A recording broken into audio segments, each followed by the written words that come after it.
आज के हम लोग इस क्लास में साइंस के टॉप 30 क्वेश्चन को पढ़ने वाले हैं। तो चलिए क्लास को स्टार्ट करते हैं। नासिका वेश की दीवार जो टेढ़ी मेढ़ी घुमावदार प्लेट की तरह होती है क्या कहलाती है? ऑप्शन ए प्रघन प्रघान, ऑप्शन बी कांची, ऑप्शन सी नासिका पट्टिका या ऑप्शन डी श्वास नली। तो इसका सही आंसर हो जाएगा ऑप्शन नंबर बी कांची। चलिए नेक्स्ट क्वेश्चन की ओर। मनुष्य में ट्रैके की लंबाई लगभग कितनी होती है? मनुष्य में ट्रैके की लंबाई लगभग कितनी होती है? Option A 11 centimetre, option B 18 centimetre, option C 25 centimetre या ऑप्शन डी 35 सेंटीमीटर। तो इसका सही आंसर हो जाएगा ऑप्शन नंबर ए 11 सेंटीमीटर। चलिए अगले क्वेश्चन की ओर। निम्नलिखित में किस पादप पत्ती कोशिका में कार्बन डाइऑक्साइड का परिवर्तन कार्बोहाइड्रेट में होता है? Option A epidermis, option B xylem, option C phloem या ऑप्शन डी पैलिसेड। तो इसका सही आंसर हो जाएगा ऑप्शन नंबर डी पैलिसेड। चलिए अगले क्वेश्चन की ओर।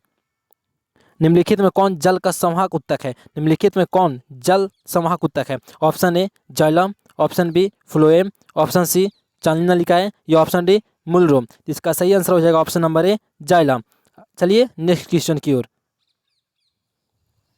पौधे के अवायवीय भाग से जल का रंध्रों द्वारा वाष्प के रूप में निष्कासन की क्रिया कहलाती है। ऑप्शन ए उत्सर्जन, ऑप्शन बी परासरण, ऑप्शन सी विसरण या ऑप्शन डी वाष्पोत्सर्जन। तो इसका सही आंसर हो जाएगा ऑप्शन नंबर डी वाष्पोत्सर्जन। चलिए अगले क्वेश्चन की ओर। युगलिना में पदार्थों के परिवहन हेतु निम्नलिखित में कौन सी क्रिया की भूमिका होती है? ऑप्शन ए परासरण, ऑप्शन बी विसरण, ऑप्शन सी अवशोषण या ऑप्शन डी रसारोहण। इसका सही आंसर हो जाएगा ऑप्शन नंबर बी विसरण। सही ऑप्शन नंबर बी विसरण। चलिए अगले क्वेश्चन की ओर। पादप में खाद्य पदार्थों का एक कोशिका से दूसरी कोशिका में संवहन होता है।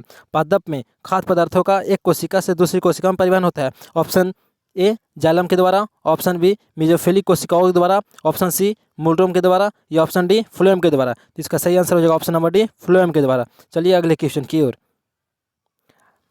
नग्नबीजी पौधों में जल तथा घुलित खनिज लवणों को जल से पत्तियों तक पहुंचाता है। ऑप्शन ए वहिकाएँ, ऑप्शन बी वहनिकाएँ, ऑप्शन सी चालनी नलिकाएँ या ऑप्शन डी इनमें से कोई नहीं। तो इसका सही आंसर हो जाएगा ऑप्शन नंबर ए वहिकाएँ। चलिए अगले क्वेश्चन की ओर।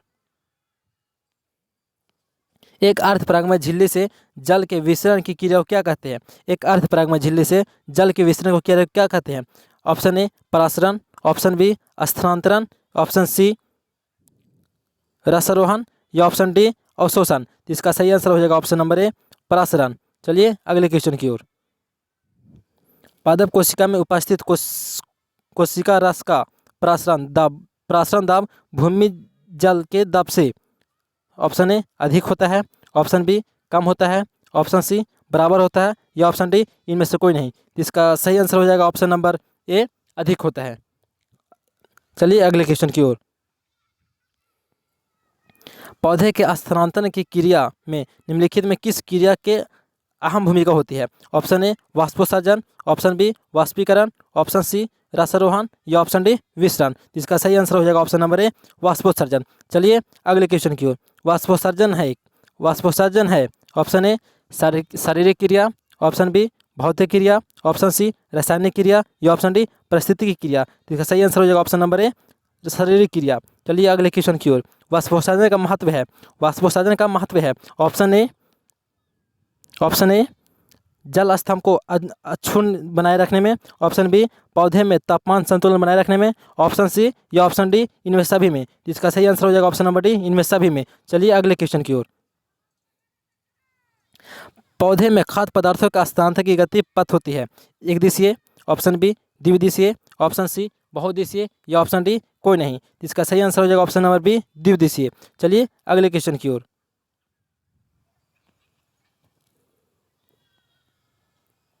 मोटर गाड़ी के चालक के सामने लगा रहता है। मोटर गाड़ी के चालक के सामने लगा रहता है। ऑप्शन ए समतल दर्पण, ऑप्शन बी उत्तल दर्पण, ऑप्शन सी अवतल दर्पण या ऑप्शन डी उत्तल लेंस। इसका सही आंसर हो जाएगा ऑप्शन नंबर बी उत्तल दर्पण। चलिए अगले क्वेश्चन की ओर। किसी समतल दर्पण की फोकस दूरी का मान होता है। किसी समतल दर्पण की फोकस दूरी का मान होता है। ऑप्शन ए 0, ऑप्शन बी 0 एवं अनंत के बीच, ऑप्शन सी अनंत, ऑप्शन डी इनमें से कोई नहीं। इसका सही आंसर हो जाएगा ऑप्शन नंबर सी अनंत। चलिए अगले क्वेश्चन की ओर। गोलीय दर्पण के ध्रुव से वक्रता केंद्र की दूरी को कहते हैं। गोलीय दर्पण के ध्रुव से वक्रता केंद्र की दूरी को क्या कहते हैं? ऑप्शन ए फोकस दूरी, ऑप्शन बी वक्रता त्रिज्या, ऑप्शन सी वक्रता व्यास, या ऑप्शन डी इनमें से कोई नहीं। इसका सही आंसर हो जाएगा ऑप्शन नंबर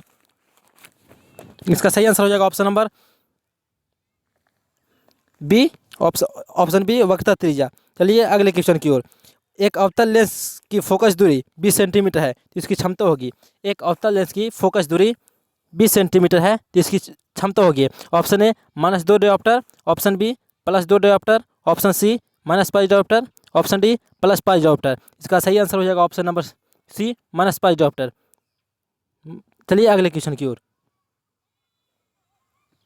वस्तु से छोटा और आभासी प्रतिबिंब इनमें से किस दर्पण से प्राप्त होता है?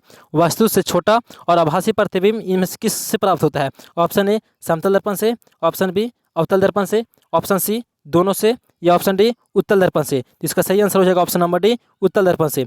चलिए अगले क्वेश्चन की ओर। वस्तु से बड़ा आभासी प्रतिबिंब किस दर्पण से प्राप्त होता है? ऑप्शन ए अवतल दर्पण से, ऑप्शन बी उत्तल दर्पण से, ऑप्शन सी समतल दर्पण से, या ऑप्शन डी इनमें से किसी दर्पण से नहीं। तो इसका सही आंसर हो जाएगा ऑप्शन नंबर ए अवतल दर्पण से। चलिए अगले क्वेश्चन की ओर। अवतल दर्पण द्वारा किसी वस्तु का बन सकता है। अवतल दर्पण द्वारा किसी वस्तु का बन सकता है। ऑप्शन ए केवल आभासी प्रतिबिंब, ऑप्शन बी केवल वास्तविक प्रतिबिंब, ऑप्शन सी ए एवं बी दोनों, ऑप्शन डी दोनों में से कोई नहीं। इसका सही आंसर हो जाएगा ऑप्शन नंबर सी ए एवं बी दोनों। चलिए अगले क्वेश्चन की ओर। अवतल दर्पण की वक्रता त्रिज्या उसकी फोकस दूरी की, अवतल दर्पण की वक्रता त्रिज्या उसकी फोकस दूरी की ऑप्शन ए आधी होती है, ऑप्शन बी दुगनी होती है, ऑप्शन सी 1/4 होती है, या ऑप्शन डी 1/3 होती है। तो इसका सही आंसर हो जाएगा ऑप्शन नंबर बी दुगनी होती है। ऑप्शन बी दुगनी होती है। चलिए अगले क्वेश्चन की ओर। निम्न में से कौन सी वस्तु का वास्तविक प्रतिबिंब बना सकता है? निम्नलिखित में कौन किसी वस्तु का वास्तविक प्रतिबिंब बना सकता है? ऑप्शन ए अवतल दर्पण, ऑप्शन सी कांच की समांतर सिल्ली या पट्टिका, ऑप्शन सी उत्तल लेंस, या ऑप्शन डी कांच की प्लेट। इसका सही आंसर हो जाएगा ऑप्शन नंबर सी उत्तल लेंस। चलिए अगले क्वेश्चन की ओर।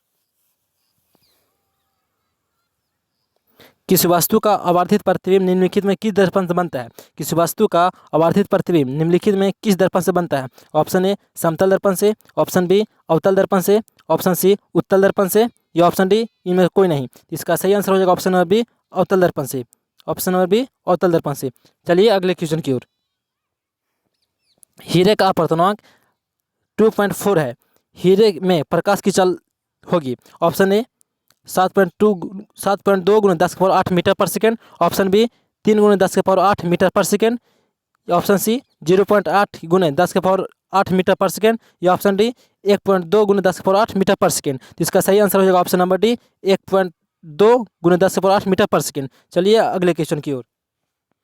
निर्देशक चिन्ह परिपाटी में सभी दूरियां मापी जाती है। ऑप्शन ए फोकस से, ऑप्शन बी वक्रता केंद्र से, ऑप्शन सी ध्रुव से, या ऑप्शन डी इनमें से किसी से नहीं। इसका सही आंसर हो जाएगा ऑप्शन नंबर सी ध्रुव से। ऑप्शन नंबर सी ध्रुव से। चलिए अगले क्वेश्चन की ओर।